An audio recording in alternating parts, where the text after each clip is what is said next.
Washington County Commissioners Court Workshop meeting is now called to order. The City Council workshop is called to order this morning on after 9. We got the time. Okay. Well, the purpose of this meeting this morning is to allow the BISD to explain to all of us at one time, all entities, what they propose to do about the police department. There's been, I'd say, a lot of misinformation, different thoughts out there. I think it's a good opportunity for all of us to get together. As I stated a while ago, talking to several individuals, I knew nothing about MOUs being passed around to various departments in the county until last Tuesday morning. Thank you. Thank you. Okay. What I was saying, I didn't know anything about the MOUs that were being passed around by BISD to various county departments until last Tuesday morning. And when I investigated a little further, there were several other entities. I think the city was a little in the dark as well. So when that was discovered, I said, well, the best thing, I've mentioned to the superintendent that I felt like we needed to have get all the stakeholders in one room at one time and let us all hear what their proposal is and what the plan is for this police department. So without further ado about that, I would like to proceed, let you know this is not a combination of anything that BISD board is doing. We're just trying to get facts and get them straight this morning. So if you have any questions, please hold them to after the presentations. Okay? Okay? Superintendent? Yes, good morning, everybody. We have 3 board members here.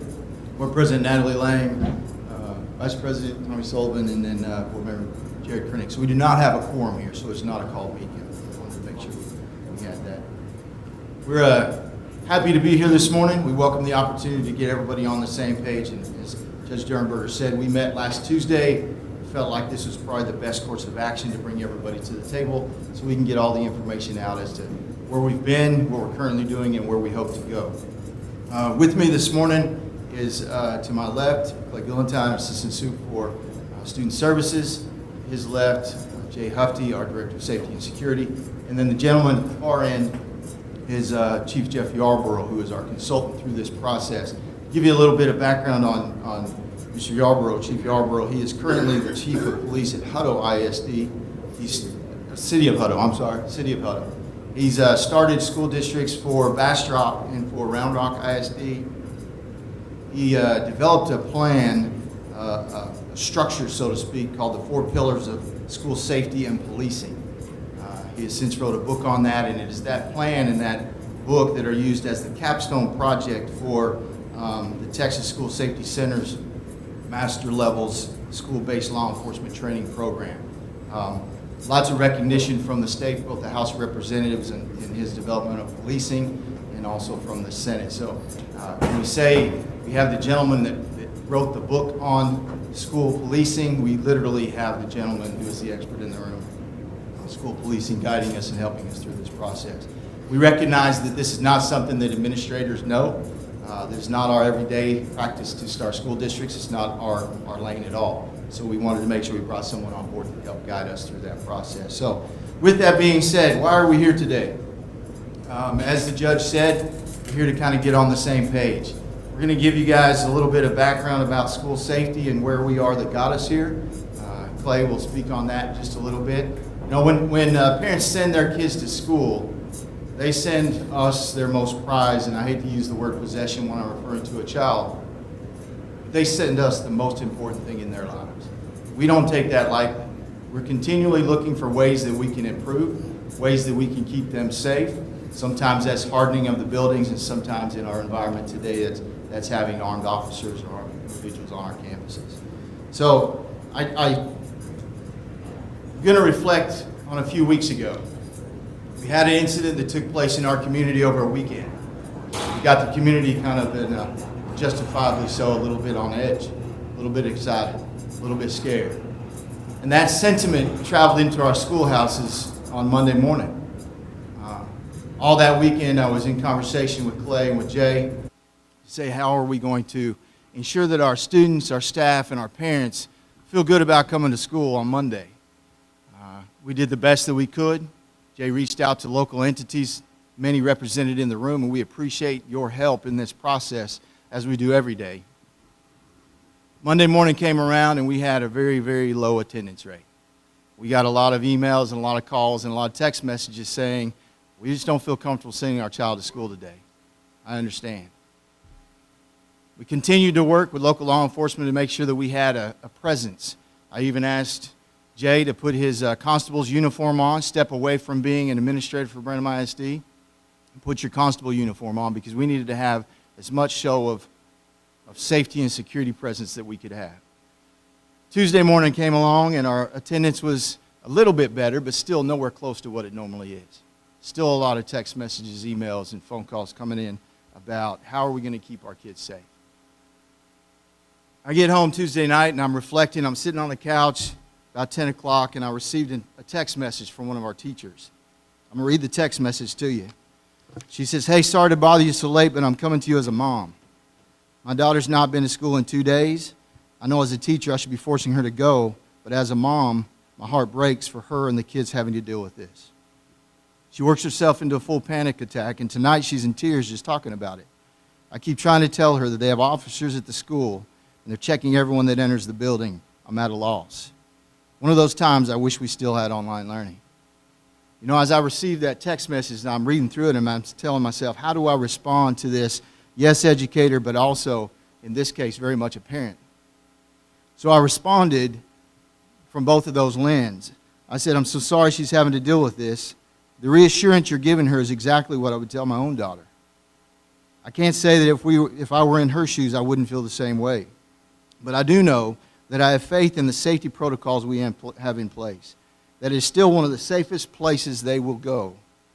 We continue to work with local PD to have a police presence, and as you know, staff are always watching. I'm not sure if my words help, but I'm confident we're going to be okay. It's in that lens that we continue to look at different ways that we can provide safety and security for our staff, for our students, and the peace of mind to our parents that they know that they're in good hands and they're protected while they're in our care. So why are we here today? We're going to go over a few things. We're going to go over what led us to the point where we made the recommendation to our school board on April 3rd to pass a resolution to start a Brenham ISD Police Department. We're going to outline the steps that we've taken so far to get to that process, of which one of those steps is here today. And then we're going to look and discuss some of the MOUs and stuff that Judge Durenberger mentioned about how we would very much like to partner with the people that have as much vested interest in our kids as we do, those of our community. I'm looking around this room, and we have parents of kids in our school district sitting in this room. We have spouses of teachers in our school district in this room. So we're going to outline our plan to be able to do that. As Judge Durenberger said, we'll give an opportunity at the end to answer any questions that you would like. Now, before I turn it over to Clay, I'd say one more thing. I don't know that it was ironic. I don't know that it was timing. I don't know the circumstances, but I do know that incident that took place early April was only 2 days before we made the recommendation to say, how can we better serve our students by protecting them by starting a BISD police department to ensure that we have an armed officer at every campus. We feel like this is the way that we can do it. Clay will give you some information on that, and we'll continue to go from there. So, Mr. Gillentine. Well, good morning. Recognize most of you and gotten to know most of you over the last couple of years. Echo the judge's comments just about communication. I think every one of us in this room, all the badges out there, councilmen, commissioners, school board members, we're all in the business of communication, and it's so important that we get on the same page here. So I say all the time that most of us have generally the same goal in mind. It's just talking through the logistics and getting everybody on the same page. So I'm going to kind of walk through our timeline and how we got here. You know, prior to the last school year, prior to 21-22, we had 3 SROs in the school district, 2 at the high school, 1 at the junior high. The other officers that you would see on campuses, those were contracted officers, off-duty officers picking up hours just as they would at HEB, the bank, the movie theater, using their off-duty time to make some extra money and help us with school security. You know, as we rocked through that school year, the coverage was inconsistent. Not at our SRO covered campuses. Again, those SROs that we work with the city to have. Let me say this before I go any further. Our relationship with them, it's awesome. I'm looking right at you. Awesome. Love those guys. Our purpose is to duplicate that service at all our campuses. Those SROs are at our campuses every day, now at the high school, junior high, middle school. Then at the high school and junior high. The other campuses were covered by off-duty officers that may or may not pick up those hours. We put them out there, and they may or may not get picked up. So it was very inconsistent. So last school year, we went to the board, went to the PD, not this school year, last school year of 21-22, and we said, you know, what if board, what if PD, instead of putting those dollars towards officers that may or may not show up, what if we added a 4th SRO? So we went for it, added a 4th SRO, had 2 at the junior high, 2 at the high school. We quickly heard from parents and teachers that we want officers at our campuses. We know it was inconsistent. We know they weren't there every day. But, you know, what we had was great. We'll take what we can get. So we were having a lot of conversations about that. And then the spring of 22 happened, about last year of this time. About last year around this time, in May, Uvalde happened. And that started so much more. That took that conversation and amped it up tremendously. That going into the summer of 2022 here, this summer before this school year, we had a lot of conversations with these guys to my right, and ultimately our board said this is our top priority, safety and security. They moved $1.4 million from our fund balance to initiate safety and security measures across the district. And that's where you've seen perimeter fencing come up, the bollards, the big rocks from Glasgow that we bought around the guard shacks, lighting, I could go on and on, security cameras. We've been very busy replacing, you know, locks to the doors, increasing our technology with that aspect as well. So, but it started conversations again too, moving into the school year. You know, do we have enough security? Our community, our parents, our staff, they want officers at every campus. So in this, you know, again, on the heels of Uvalde, with this being such an initiative, moving the $1.4 million, this is by far our focus. Safety and security is what we're focused on.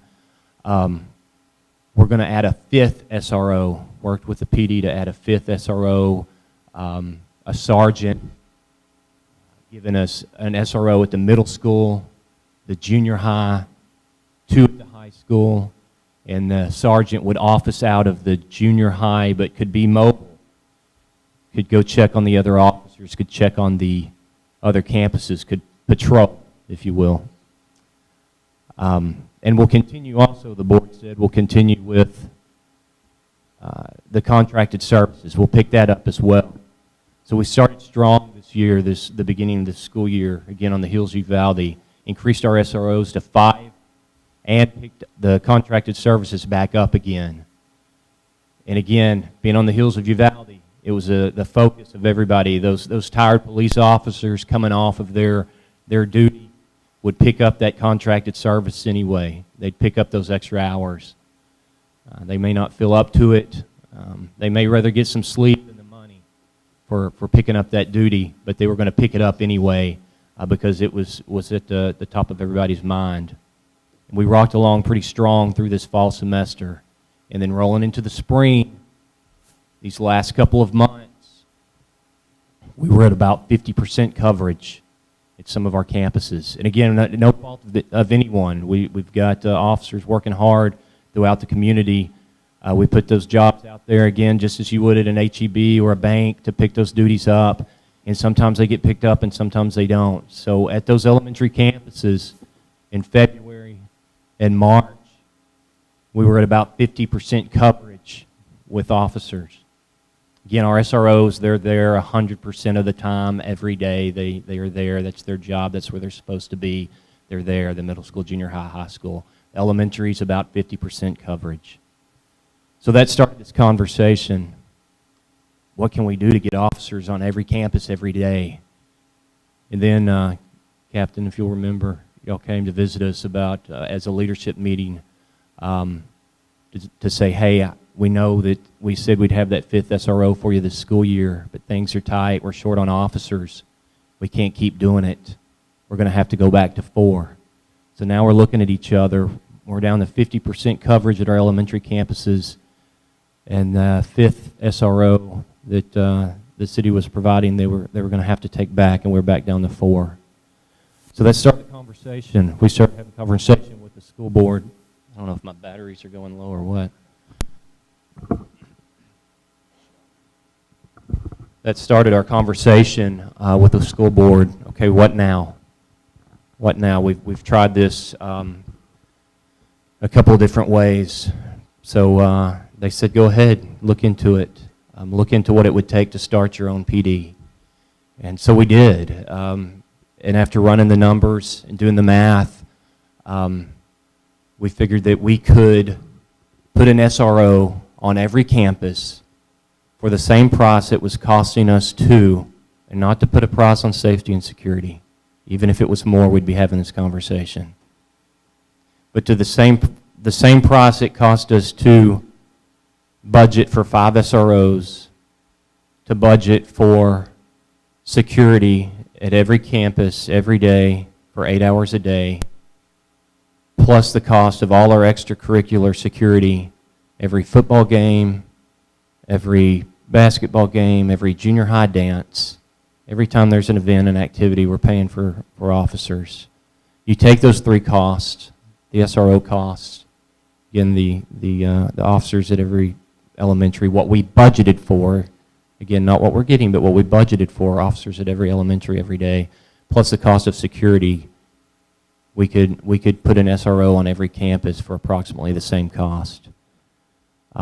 So quickly thereafter, just to refer to my notes here, April 3rd, the school board voted and approved a resolution for the formation of the Brenham ISD Police Department. So we've jumped into the action. The last 3 weeks have been fast and furious. I want to come back to the point of today is communication.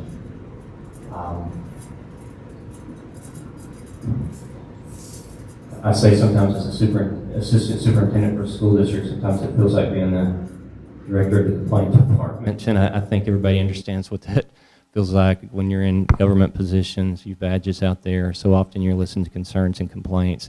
But I want to say that to say that, again, I feel like 9 out of 10 times those issues, whatever those issues are, whatever phone calls or emails that might be for that day, could have been resolved with better communication. So again, Judge, very, very much appreciate the chance to be here today. I think once we're all on the same page here, there's going to be no problems moving forward.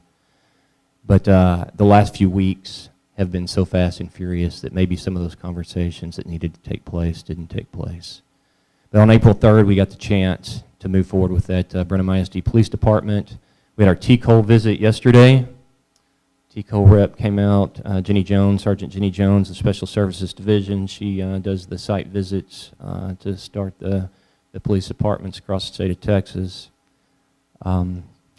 Jenny told us that there have been 48 ISDs through this last year putting in applications for starting their own police department. 48 that are in the pipe now and within this past year.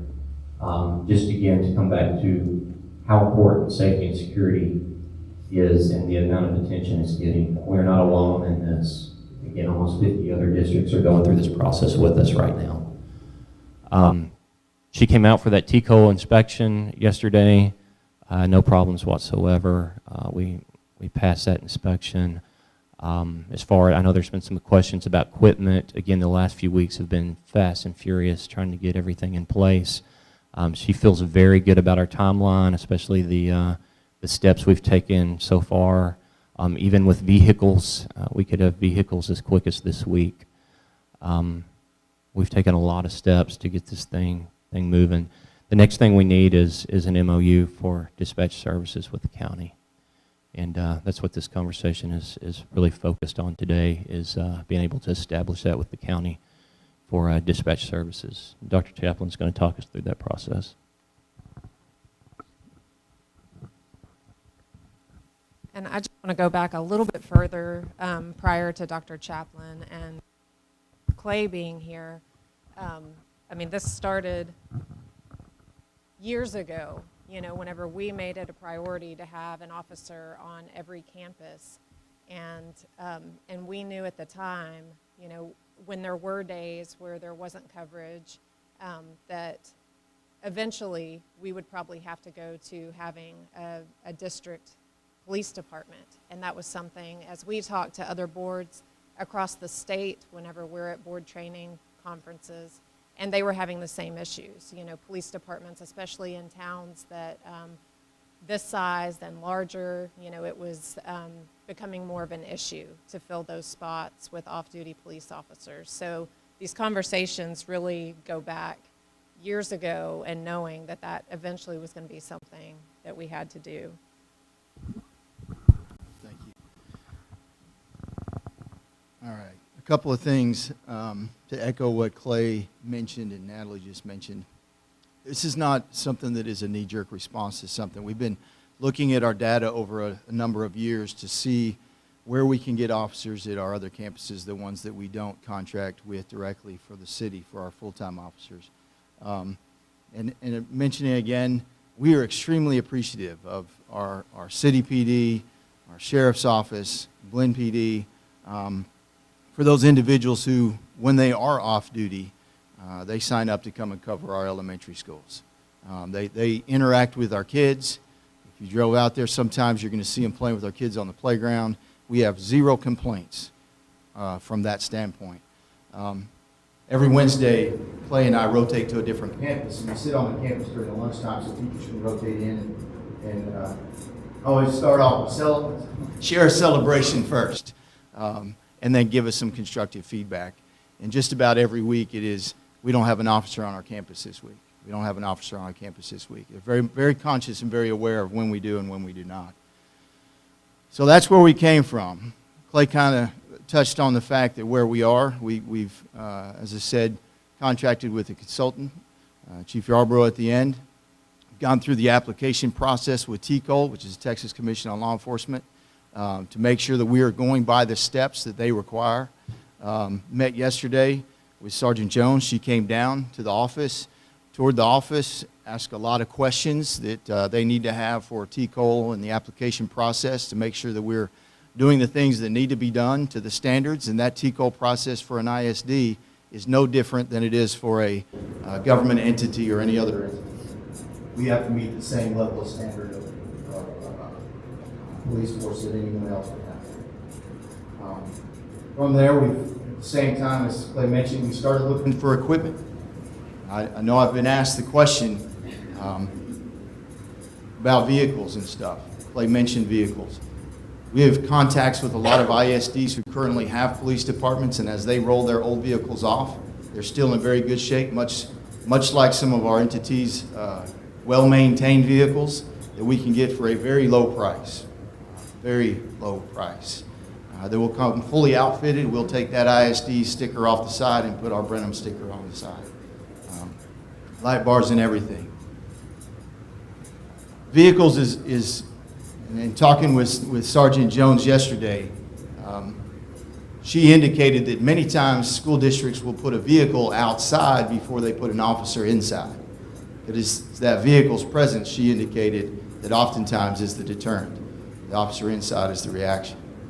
And I think that's important that we have that. So moving forward, Clay mentioned, what do we need from here? Where do we go from here? We go with the opportunity to partner with the entities in the room.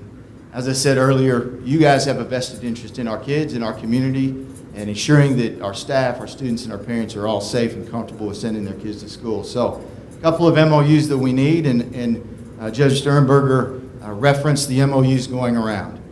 We sent out some draft MOUs for reading, and I will 100%, and I apologize in front of this group to Judge Sternberger and Mayor Tate, and Ms. Miller, that we leapfrog some steps.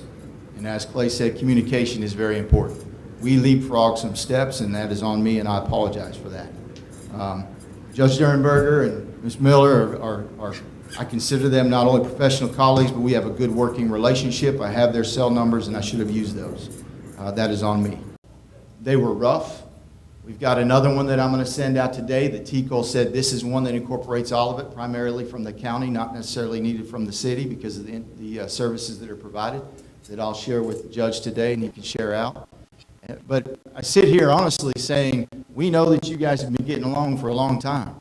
So we know that you probably already have MOUs in place with these entities for those services, and we would love to have an opportunity to look at those and see where we can go to partner with those. We don't want to recreate the wheel if there's already a wheel created, basically. We do know that we would like to partner with you for those MOUs.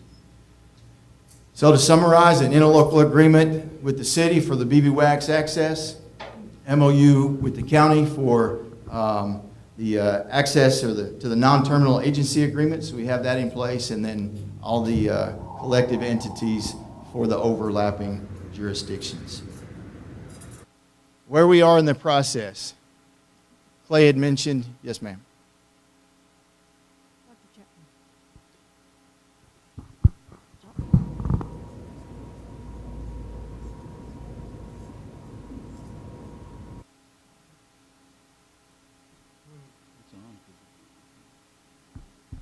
Is it on? Okay. Dr. Chaplin, we did some research on our end on the BV-WAX radio sponsor and associate, and that has to go through the county.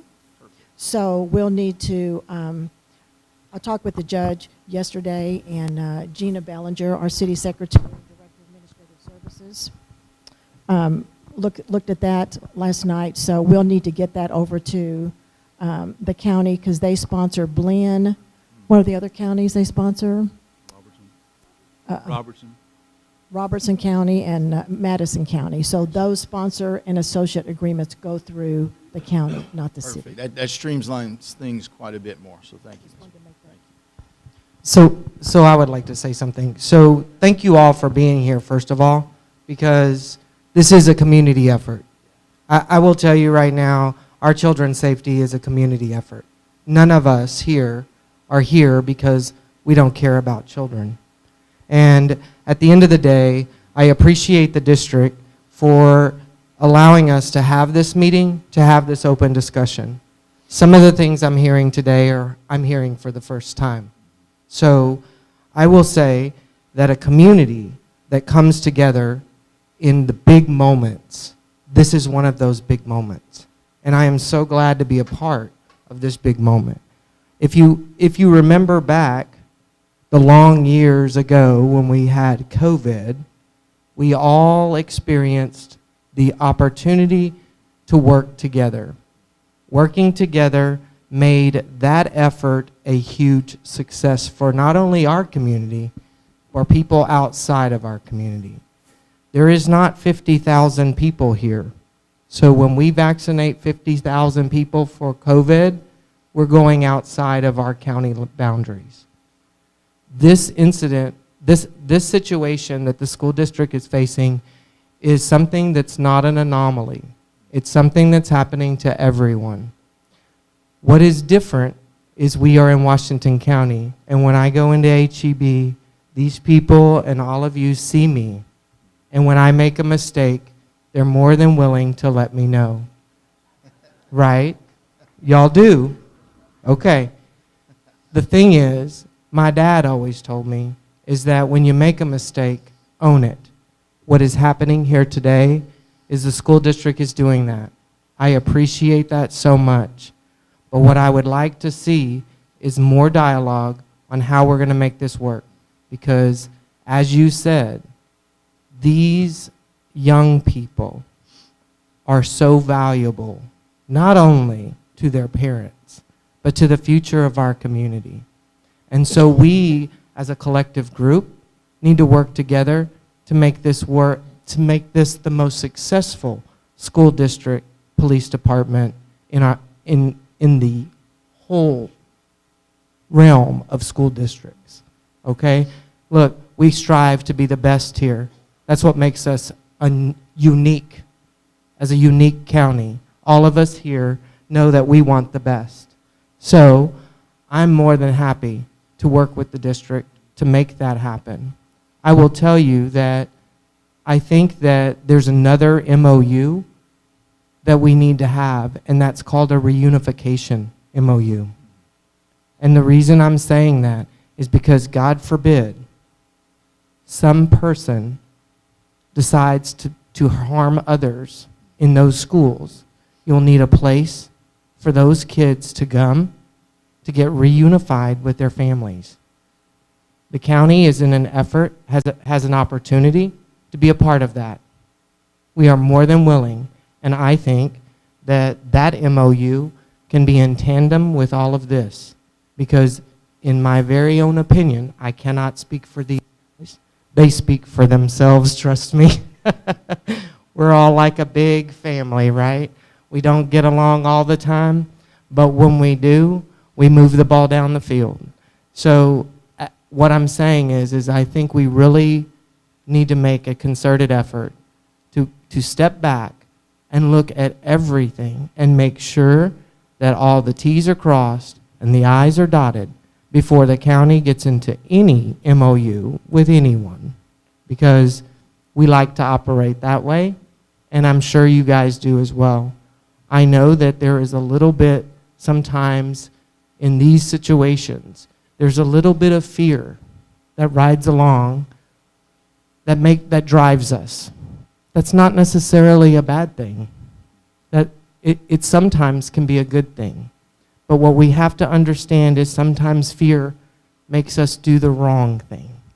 What we need to do is the right thing. And this meeting today sets us on the right foot to do the right thing, not only for the school district, but for our community.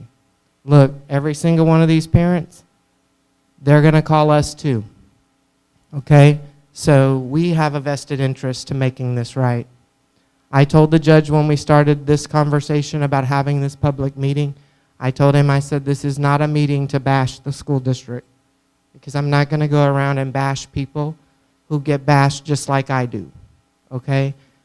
We've got to work together. We can do it. I want to be part of it. If anyone needs anything from me, I'm more than willing to help. So I look forward to us working together. I appreciate the audience here today, because it's obvious that the audience has a vested interest in this as well. And I think there are sometimes when we put this group together, we come up with innovative ideas that create a better thing for all of our community. There may be things that we need to do better. So thank you so much for this, and I've probably talked enough so somebody else can have this mic. Let me echo a couple of things that Kurt says, because I 100% agree. Our intention today is not to come and work out the details of any MOUs. That definitely requires some work, especially the overlapping jurisdictions. An MOU for a reunification is exactly, in fact, it's required as part of our emergency operations plan. So those are ones that we definitely need to work through. I look forward to the opportunity to get entities together, individuals, and work through the specific languages of those MOUs. So thank you. Any questions? Yes, sir. Yeah, okay, we're good. Thank you, Superintendent. I got a question on the numbers. I know you all have run them, but we also have talked from the city that what we've done in the past, to my understanding, is it's been at a just pure cost basis. It's not been a profit for the city to supply these SROs.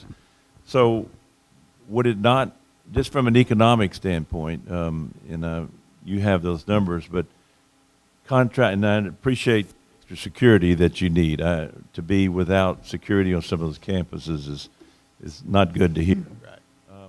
But would it not been more economical to just contract more of the officers from city PD to have that coverage? And then part B to my question, with your numbers, is it the same type of training and salaries for these officers that you're going to hire that were being supplied by the city? Yeah, I'd be happy for Captain Powell to help me answer this question, but the city, from our meeting with Captain Powell and the leadership of the Brenham PD, is that they don't have the manpower to add the SROs from a city standpoint, which is, again, is why they actually, the 5th SRO that they were providing for this school year, they had to pull back to 4 to the school. They don't have the people. Let me add to that as well. So we've had a great relationship with the city. Like everybody, we all are having shortages of manpower, right, in every realm that we go across. The contractual agreement with the city and the ISD that's been in place, to my knowledge, for a long time, is that we pay for the SRO's full salary. They work for us 12 months, we pay them for 10 months, we pay them for 12. We appreciate the training that they have, and these officers are full police officers for Brenham ISD. They would be trained in school situations, yes, but they are trained police officers. Looking at the guarantee to make sure that we have an officer on each campus, offset with the amount of money that we pay for off-duty officers to come and cover, which is a hefty amount, and they deserve every penny of it. The money is almost equal. We have some startup costs, as we talked about, vehicles, uniforms, radios, all that type of stuff that we'll have to incur.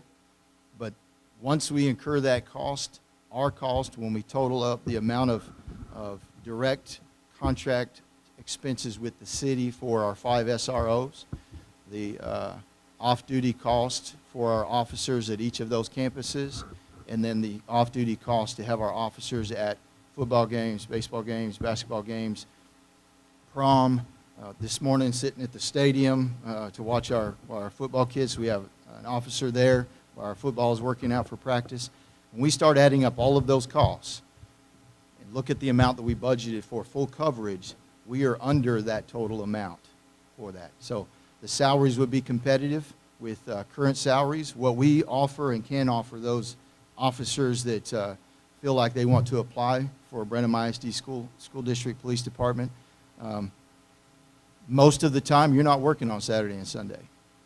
Most of the time you're not working on holidays. Again, we're not a 24/7 police department. So we have opportunities to attract officers that way, and also helps us with our expenses. I appreciate it. Well, there we go. Appreciate that. And I do know that we did not have the officers, but didn't mean that we couldn't, go through training and supply those if you needed those down the road. And I don't think any of us knew before April 3rd, or a little bit before, that you were contemplating doing this. But that would have made, my main point was just that I would hope the training, and that's what we're all looking for. Yes, sir. And let me do this too. I want to refer to Chief Yarborough. He again has started several police departments. If he can speak to ease their mind about the training that a school police officer versus a city police officer might have.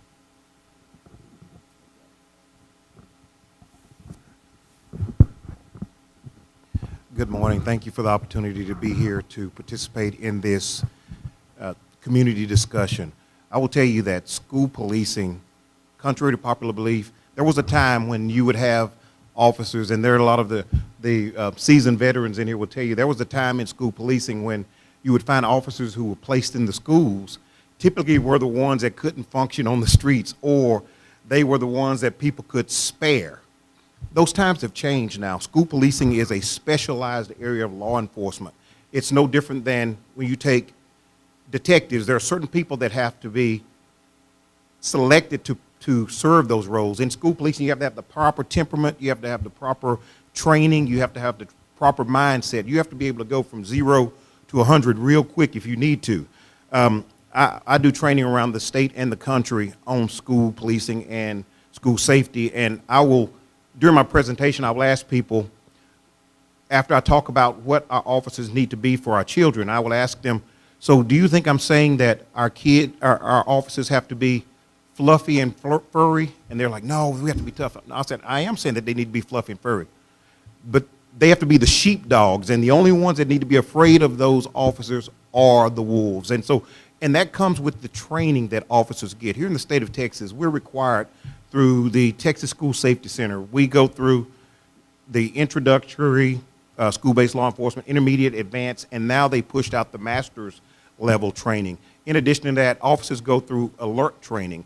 Officers are also required, what we do now is we train with our, one of the model that I created, we train with our first responders. When I was in Bastrop, I started Bastrop BISD Police Department, and we would train alongside of our DPS officers. When we had active shooter training or lockdown drills, we would have our DPS, we would have our city, we would have our county come out and assist with us in those events, because we didn't want our officers or our law enforcement partners learning on the job what the difference between the 100 Hall or the C Hall. We wanted our students, we wanted our staff to be familiar with them, because there are many times when you will have your law enforcement partners who will respond first. Sometimes there may be a gap, or you may not have an officer from the school district on a campus. So building those relationships is key. And one of the things I will say about Brenham, during this process, I've learned that it is truly a unique, and I'm not going to say opportunity, I will say privilege. It is a privilege to create your own police department that's specifically designed to meeting the needs of your community. You know your kids better than anybody in this state. You know your kids better than, individually, you know your kids better than anybody in this world. So it is important to recognize what it takes to make sure that we're creating the environment, we're providing the level of training to make sure that we're doing everything we possibly can to protect and safeguard our most valuable assets. We don't want our kids worried about whether they're safe at school. We don't want our kids worried about whether they're going to be able to make it throughout the day. We want them to go to school, we want them to learn. We want little Susie to pull gum out of her hair if she's got to do that. But we don't want them worried about having to go into lockdown because someone's going to come in to do harm.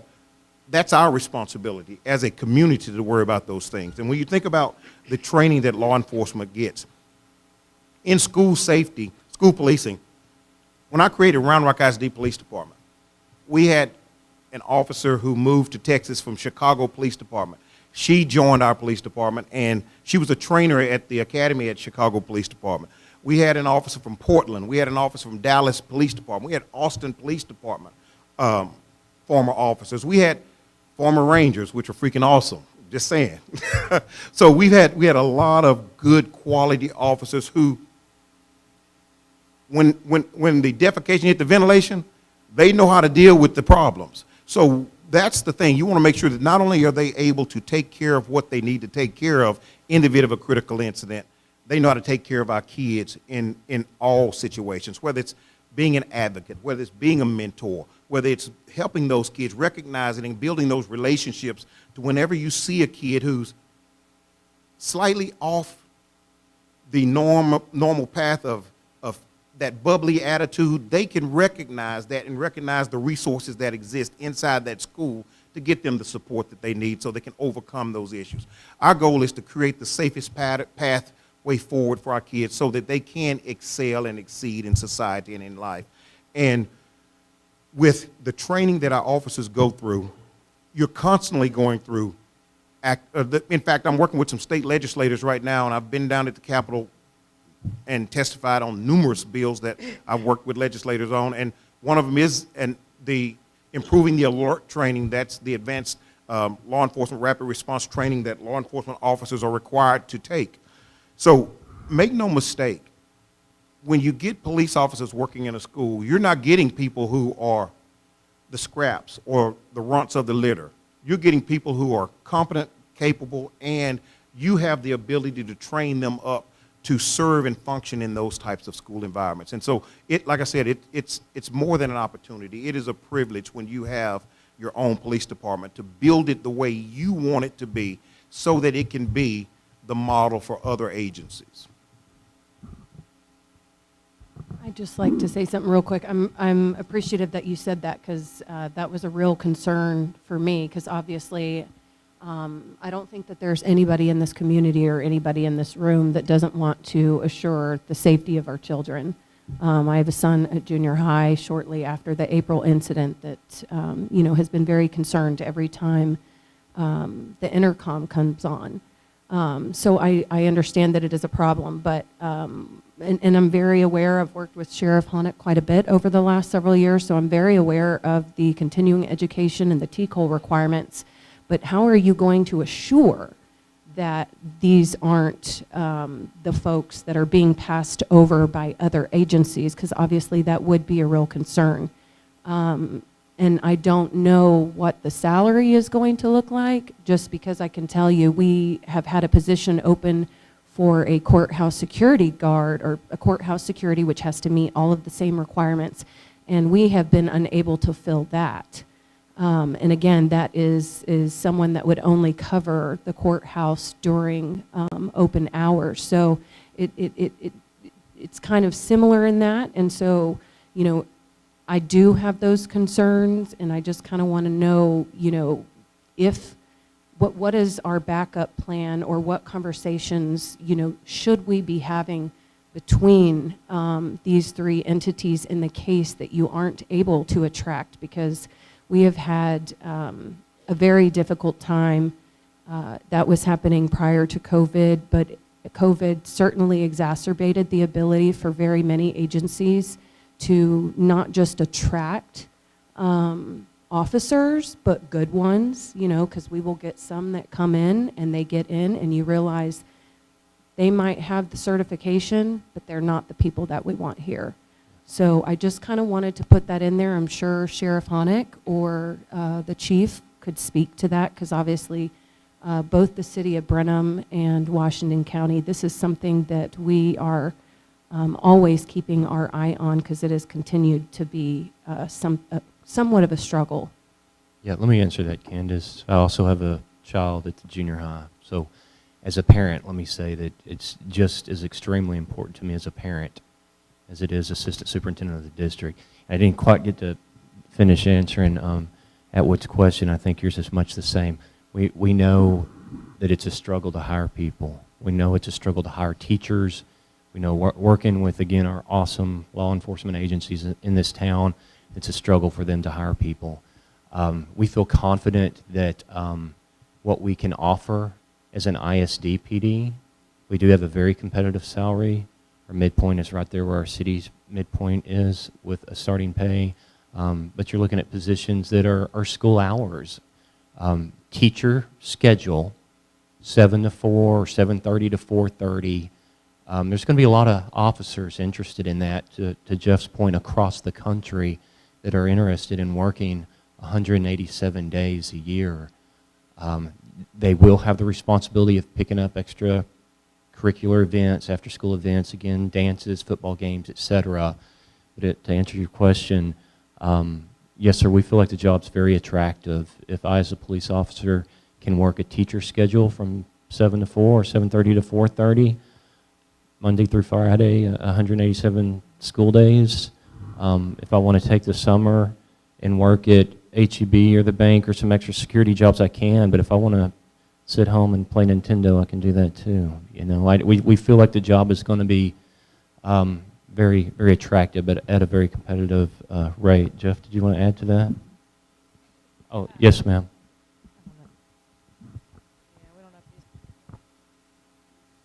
I talk loud enough. There we go. I want to pick Officer Yarborough, thank you, but also Commissioner, I want to piggyback off of that because there's a few things that were said. One, I'm right there with kind of the same thing as we're all having issues with hiring, and I understand saying that you feel confident, but I was at the April 3rd meeting, and my understanding is y'all are looking at a August start date for this. Yes, And ma'am. as a parent as well, I'm getting a lot of questions, and I'm going to say this on a side point of being a parent.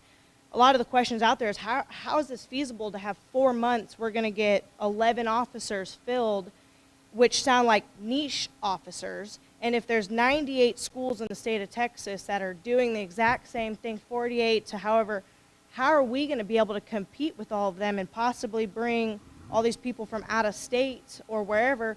We have relocation fees we have to think about. We have housing issues here. How are we going to house them? There's a lot of things that in 4 months, there's a lot of questions. And like Commissioner Bullock said, and I know we have as well with the city, is hard to get people to take our positions. I get that we're saying 187 hours with extracurricular, but I just don't see that that's as enticing as we think for people not wanting to be in these extra niche, non-Passover people. I just don't know that the word confident makes me feel confident. I need a little bit more Yeah, security there. Completely understand where you are. I'm anxious to have the opportunity to do that. I do want Jeff to answer again. He's currently chief of the city of Huttos PD, but he's been chief of several and started several ISD PDs. Compared to the city, what sort of applicant comparison do you have in those different chief positions? Thank you. I'll answer your questions first because that is a very relevant question about the ability or the potential to, if you got a lights on date of August 1st, what contingencies do you have in place? And I'll tell you what I did in Round Rock. So in Round Rock, it took us a bit longer because I started the department in February of 2020, and COVID, of course, hit in March of 2020. But still went through the process and was able to get the application number from T-Cole in June.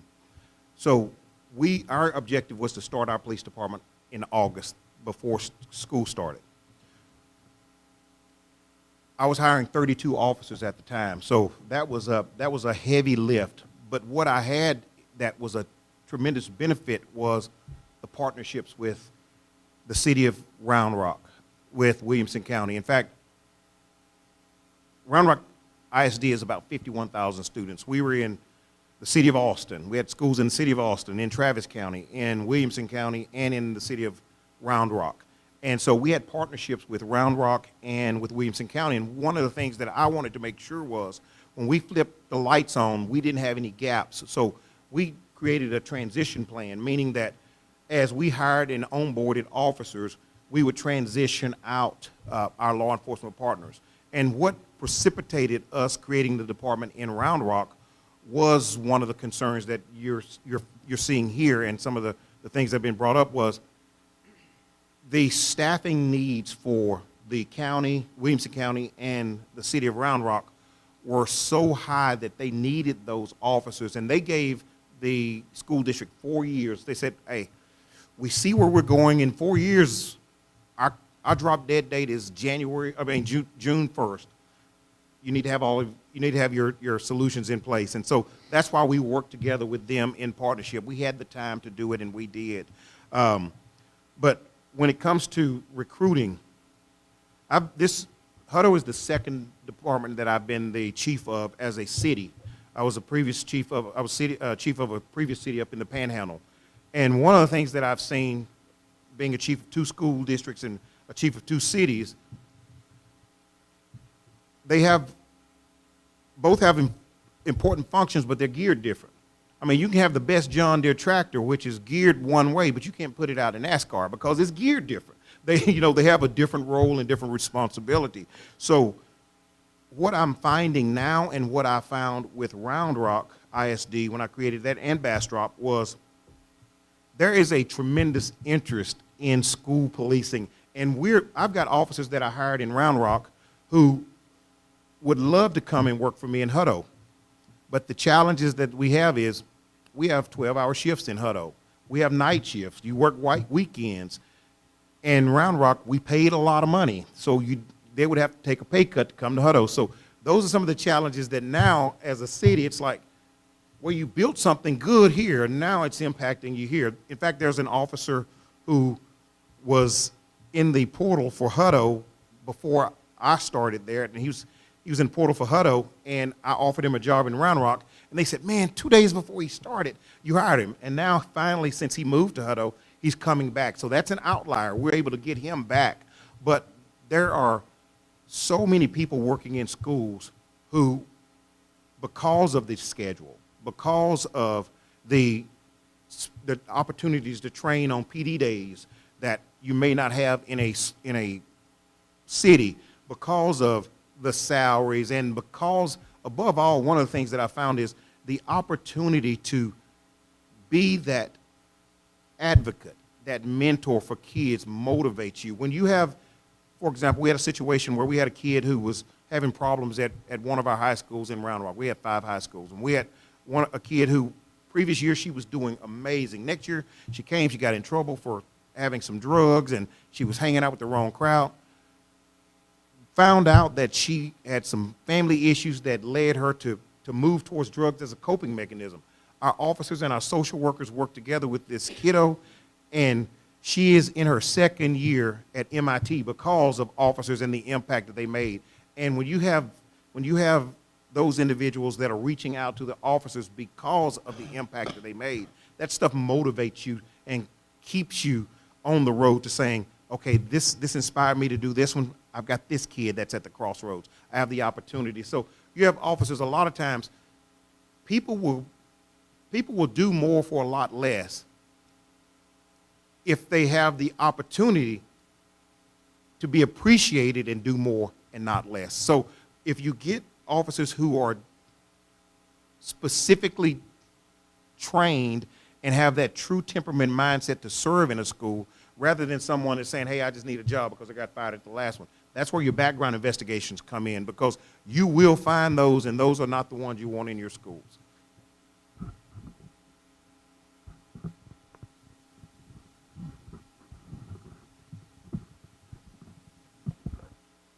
Just to answer, I know you said you're confident. I don't know if I'm confident that we can fill all of them before August, but I'm hopeful, and I don't think it's a reason to not try, because what we're doing right now is not working. I mean, it's not filling the positions that we need to be filled. So with, no, I'm. Y'all, I think everyone Right. here is 100% behind backing. 4 months is just very Right. fast. It's very scary for a lot of people to move fast. And hopefully with the, we have contract for 5 SROs and currently are only getting 4. My understanding is that the SROs that we contract with the city for, that on the months that they're not working for the district, that they are still doing police work. Is that, okay. So for the ones that the district hires, they would be free to do whatever they wanted to do. And so we're hoping that that is something that would be attractive to applicants and put more officers, because there is such a demand and such a shortage for off-duty officers and, at other businesses, that it would put more out there in the community available for that too. Shannon, I can appreciate that question, because we are confident, we are hopeful, but we are not future tellers, right? We have worked with the city and again, Chief Parker and Powell, and through the struggles that they've had in finding officers, and we've felt that as well.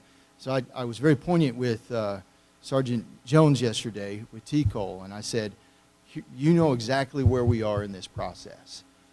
You do this for entities all over the state of Texas, ISDs and other entities. Where are we as far as in the progress for us to have officers ready to go in August? She said, you are well ahead of the game. You're in great shape, well ahead of the game. We need to get the MOUs in place. That will trigger the opportunity to start posting those positions and then look to hire. The P says again, and you point this out, is Will we attract the candidates that will be able to hire, the quality candidates, as Chief Yarborough has talked about?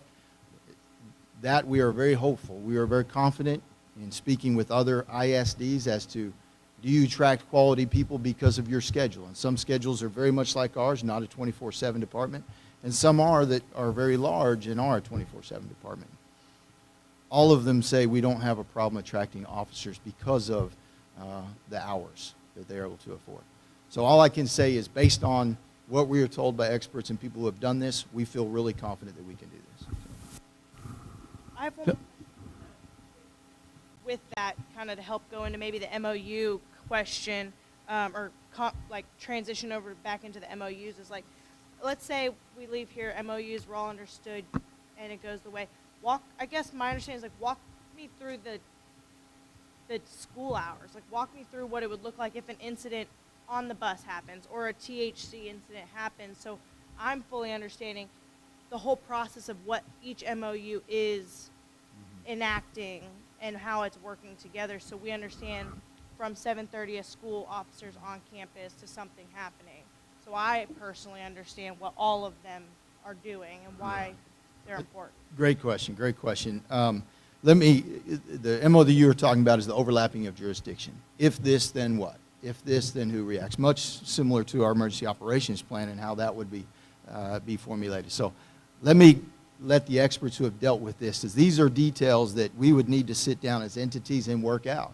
If we have a bus accident out on 105, it's in the county. Does the county respond, or they call us, dispatch our chief or our sergeant? Those things need to be worked out. Let me refer also to Jeff on that one, so he can tell you in other entities how those things look. So maybe that can paint us all a picture of what that looks like.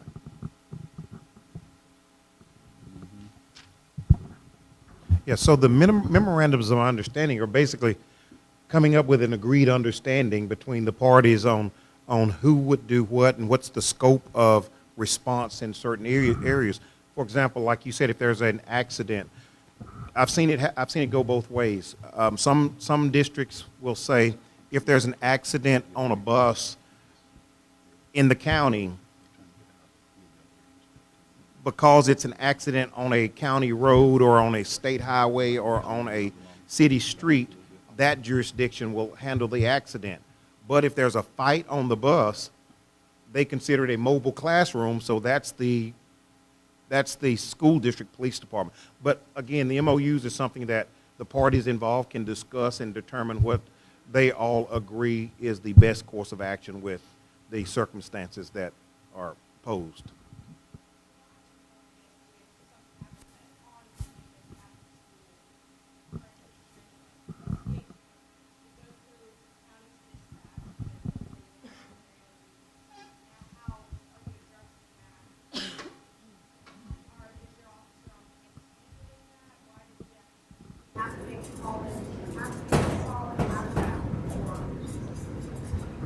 Yeah, I can, and if missed something here, Chief, please step up. But yeah, so if we had to transport a juvenile because they were in possession of something illegal, then you would use dispatch services in preparation for that dispatch, or that transportation of that student.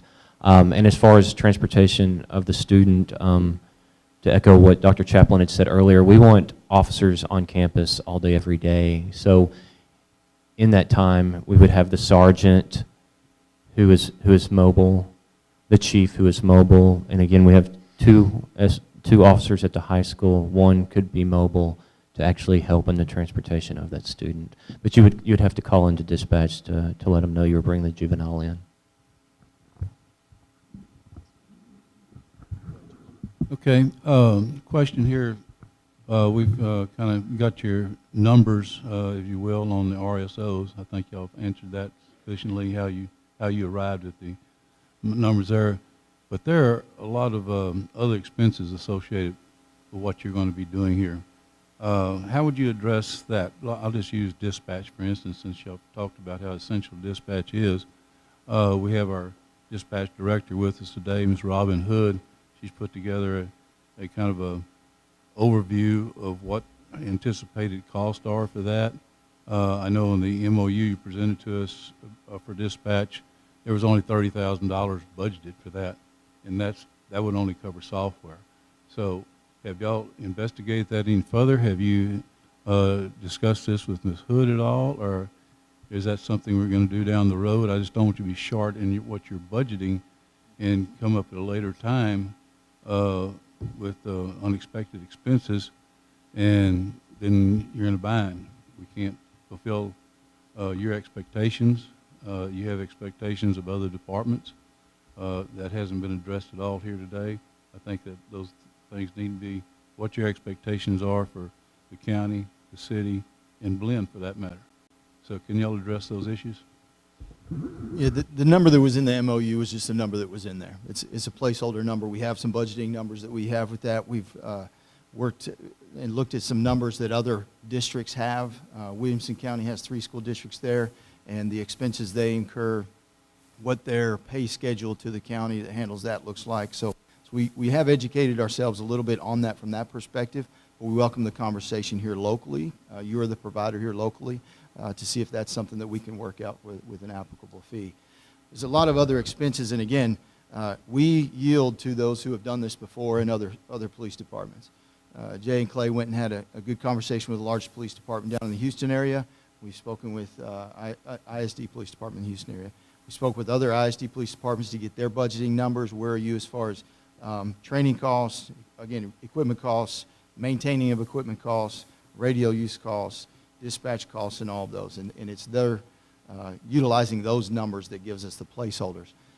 You're exactly correct. They are placeholders until we iron out the details of those placeholders with the entities in this room. And I feel like this is a first step to getting there. So. All right. Mr. Deans, did you have a question? Hey, Morgan, I've been saying this for 10 years when y'all turned down the Inc. Guardian plan, which takes volunteers of staff and teachers, and they're trained and they're screened, and then they're protecting the kids today, right now. You know where? In Belleville, Burton, Navasota, Brazos ID. You got Round Top Carving. Every one of those schools has a good gun in it right now. 300 school districts have done this, but we've got 50 school districts going to start a new police force. Currently this year. Where are you going to get the cops? These guys are burned out as hell. All this defund, cops suck. You're no way in heck you're going to get those cops there.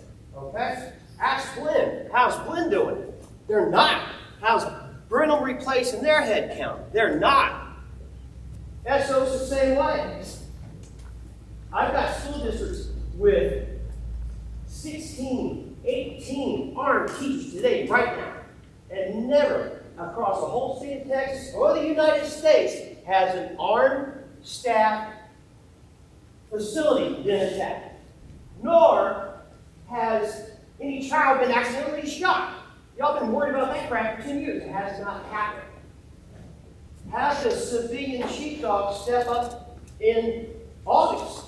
I've seen it done. Every other county around us has done it. Y'all don't have the will to do that. You need to get the will to do that. And we can do it now.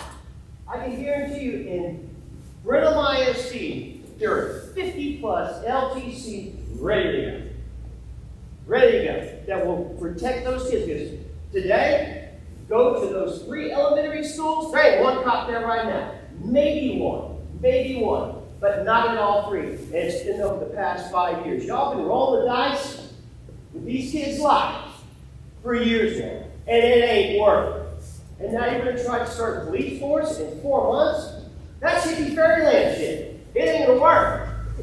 Do something that works, that is working now at all of those other school districts with a 10-year performance rate. 300 across the state of Texas. Get it done.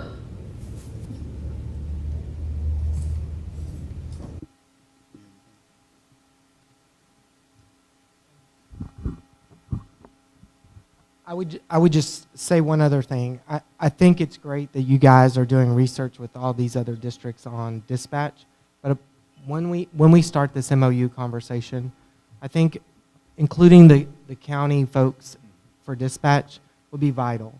Because at the end of the day, those other districts and those other communities aren't going to be the ones doing the work.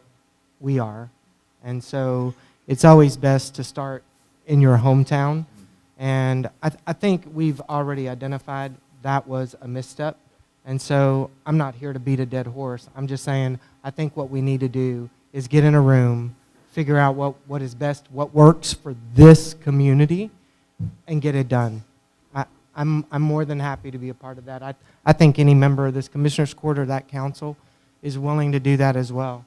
We're all here, like I said, we're going to be seeing each other in HEB. I don't want tomatoes thrown at me. Okay? Yeah. So thank y'all so much. I And thank agree, you for Kurt. your comments. Are there any other questions from the audience? Anyone else have anything? Robin, would you like to add anything? Would you like to add anything? Just ready to get started. Let's see if we can sit down and hammer it out. Thank you, Doctor. Anyone from the city have anything else? BISD, y'all have anything else to add? No, sir. We, again, thank you for the time. I know it's not always convenient to get these individuals all in one place, especially a weekday at 9 o'clock. So again, thank you for this opportunity. I appreciate it. You need a motion to adjourn. Make a motion to adjourn. We have a motion to second. All in favor signify by saying aye. Aye. The Commissioners Court is adjourned.